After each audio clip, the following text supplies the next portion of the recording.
আমরা উমরা সফরে একবার মক্কায় একবার মদিনায়, দুইবার আমরা জামাত আগে যেতে পারি নাই, কাতারের সামনে যেতে পারি নাই। তো তাপমাত্রা দেখলাম সেদিন প্রায় 44 ডিগ্রি তাপমাত্রা, 44 কি 42 ডিগ্রি তাপমাত্রা, প্রচণ্ড গরম। তো বাধ্য হয়ে একদিন মক্কায় আমাদেরকে রাস্তায় নামাজ পড়তে হয়েছে। রাস্তা মানে হারামের মধ্যেই, যারা হজ উমরা করেছেন তারা তো জানে, হারামের সাথেই রাস্তায়। ওটা ওখানকার একটা কমন বিষয়, নামাজের আজান হয়ে গেলে মানুষ দাঁড়িয়ে যায়, ওখানে রাস্তায় দাঁড়িয়ে, হারামের মধ্যে। মদিনা তো একই অবস্থা। তো ওই গরমের মধ্যে আর জায়গা না পেয়ে রাস্তায় একদিন দাঁড়াতে হলো।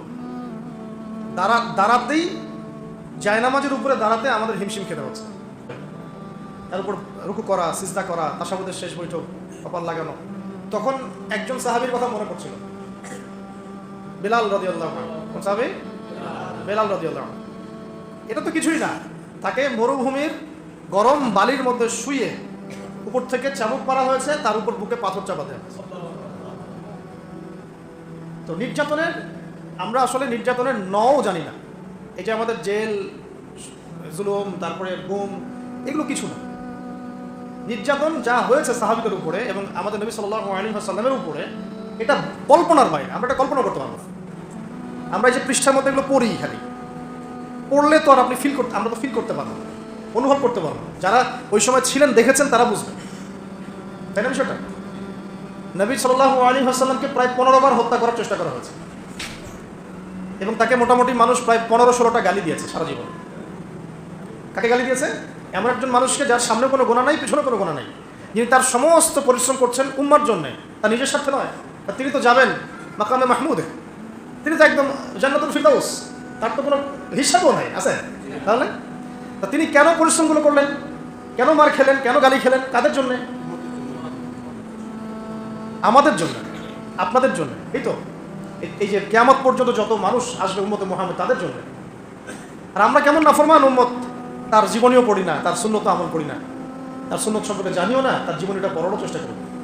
তার রেখে যাওয়া যে দিন, একটা আমানত, এই দিনটার খেদমতে কিছু করবো, সেটাও করতে হবে। আপনারা যদি কখনো হজ বা উমরা করতে যান, অবশ্যই রাসূল সাল্লাল্লাহু আলাইহি ওয়াসাল্লামের রওজায় তো যাবেন সালাম দিতে। যদি আপনার মধ্যে সততা থেকে থাকে, আপনি দেখবেন যে আপনার সালাম দিতে লজ্জা লাগবে, লজ্জা পাবেন। আমরা লজ্জা পাই দূরে দাঁড়িয়ে সালাম দিতে। কোন মুখ নিয়ে সামনে যাবেন? নবী সাল্লাল্লাহু আলাইহি ওয়াসাল্লাম কি ওখানে মৃত? এটা তো একটা আকীদার বিষয় মনে করেন। আল্লাহ নবী সাল্লাল্লাহু আলাইহি ওয়াসাল্লাম তার কবরে আল্লাহ রাব্বুল আলামিন যেভাবে রেখেছেন সেভাবে জীবিত। সালাম দিলে তিনি সালামের উত্তর দেন। আপনি যখন সালাম দিবেন, আসসালামু আলাইকা আইয়ুহান নবী ওয়া রাহমাতুল্লাহি ওয়া বারাকাতুহু, এই সালাম তার কাছে পৌঁছে দেওয়া হবে, তিনি উত্তর দিবেন। কিভাবে দিবেন সেটা তো আমার বোঝার বাইরে, আমার বুঝের মধ্যে আসবে না। আসবে? এখন তিনি তো ওখানে আছেন, শুয়ে আছেন। তা আমি যাচ্ছি ওখানে, সালাম দিচ্ছি, কোন মুখ নিয়ে সালাম দিচ্ছি? নবীজি যদি কখনো বলেন কি আমাদের মাঠে আমাদেরকে, তোমরা আমার দিনের জন্য কি করেছো? আজকে হাউসে কাউসারে পানি তো খেতে আসছো, তোমরা আমার দিনের জন্য কি করেছো? তোমরা আমার দিনের জ্ঞান কতটুকু অর্জন করেছো? দিনের জন্য কতটুকু দাওয়াতি কাজ করেছো? কতটুকু আল্লাহর রাস্তায় জিহাদ করেছো? কি করেছো? আমরা কি অ্যান্সার দেব? এগুলো আমাদেরকে ফেস করতে হবে তো।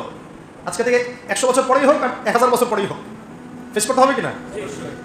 তাহলে যদি আমরা এমন কিছু করে তার সাথে সাক্ষাৎ করতে পারি যাতে তিনি আমাদেরকে নিয়ে গর্ব করেন, এটা উত্তম না? আল্লাহ পাক আমাদেরকে তার দিনের জন্য এমন কিছু করার তৌফিক দান করুন যাতে তিনি, মানে আমাদের নবী সাল্লাল্লাহু আলাইহি ওয়াসাল্লাম এবং তার রব আল্লাহ রাব্বুল আলামিন আমাদেরকে নিয়ে গর্ব করতে পারেন। অন্যথায় আমরা এই মুখ কাকে দেখাবো? তো সাহাবীরা এই বিষয়টা বুঝেছিলেন বলেই এত চরম জুলুম নির্যাতন সহ্য করেছেন হাসি মুখে। কেউ কি নবীর উপর কোনো অভিযোগ করেছিলেন যে আপনার দিনের মধ্যে এসে আমাদেরকে মাইর খেতে হচ্ছে? আর আমরা যখন দাওয়াতি কাজ করি, সামান্য একটু বিপদ আসলেই মানুষ যে রিয়াক্ট করে, ভাই ঠিক আছে, এর আগে দাওয়াতি সফরে গেছে, আর যাওয়ার দরকার নেই, মানে সরাসরি তো বলতে পারে না, ঘুরাই ফিরাই ফোনও রিসিভ করে না।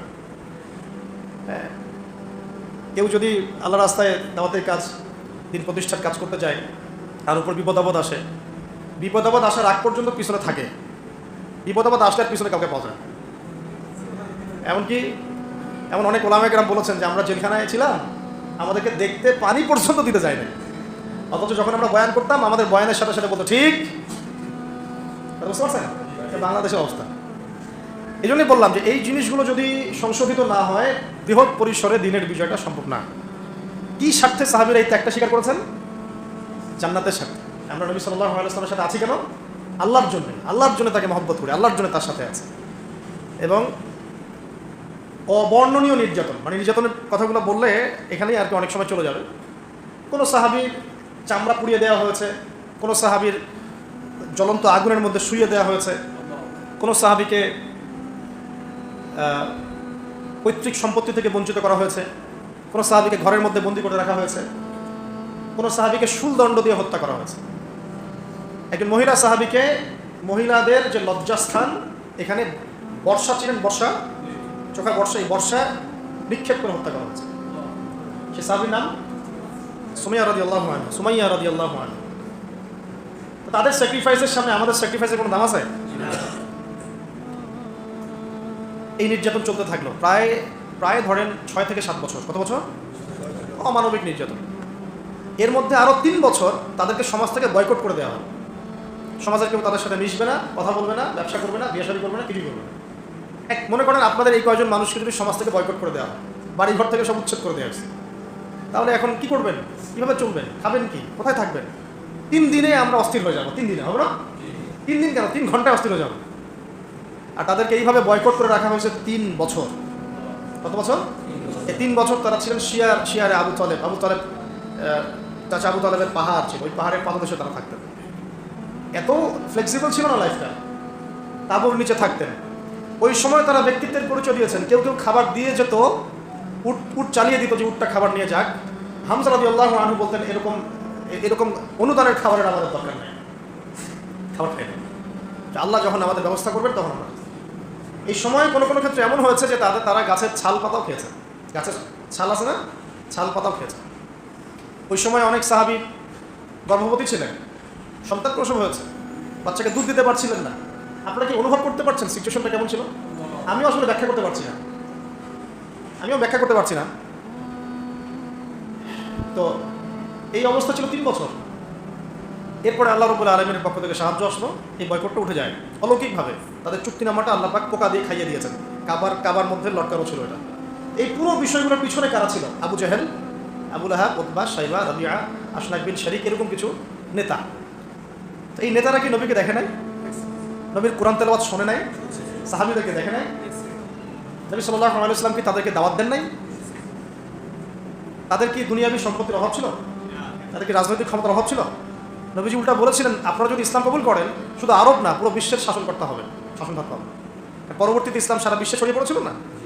যে ওমর রাদিয়াল্লাহু আনহু প্রথম দিকে এক পর্যায়ে নবী সাল্লাল্লাহু আলাইহি ওয়াসাল্লামের বিরুদ্ধে চলে গিয়েছিলেন, তাই না? একটা বর্ণনা আছে না, যে তাকে হত্যা করার জন্য খোলা তরবারি হাতে গিয়েছিলেন। ওই ওমর রাদিয়াল্লাহু আনহু যখন ইসলাম কবুল করলেন, আল্লাহ পাক তাকে খলিফা বানিয়ে দেন নাই? এটা নবীজি বুঝাচ্ছিলেন, আপনারা যদি ইসলাম গ্রহণ করেন, আমার চাচারা শুধু আরবের না, আজমের রাজত্ব পাবেন, শুধু লা ইলাহা ইল্লাল্লাহ সাক্ষী দেন। তারা এটা কেন করলো না? কারণ এটা করলেই তাদের দুনিয়াবী স্বার্থ নষ্ট হয়ে যাবে। তাদের এই মূর্তি কেন্দ্রিক ব্যবসা, তাদের পলিটিক্যাল ক্ষমতা, নবীর আনুগত্য করতে হবে। হ্যাঁ, তখন সবাই ধনী গরিব সমান হয়ে যাবে, মানুষের কোনো ভেদাভেদ থাকবে না। ঠিক আছে? ওদের মন গড়া অর্থ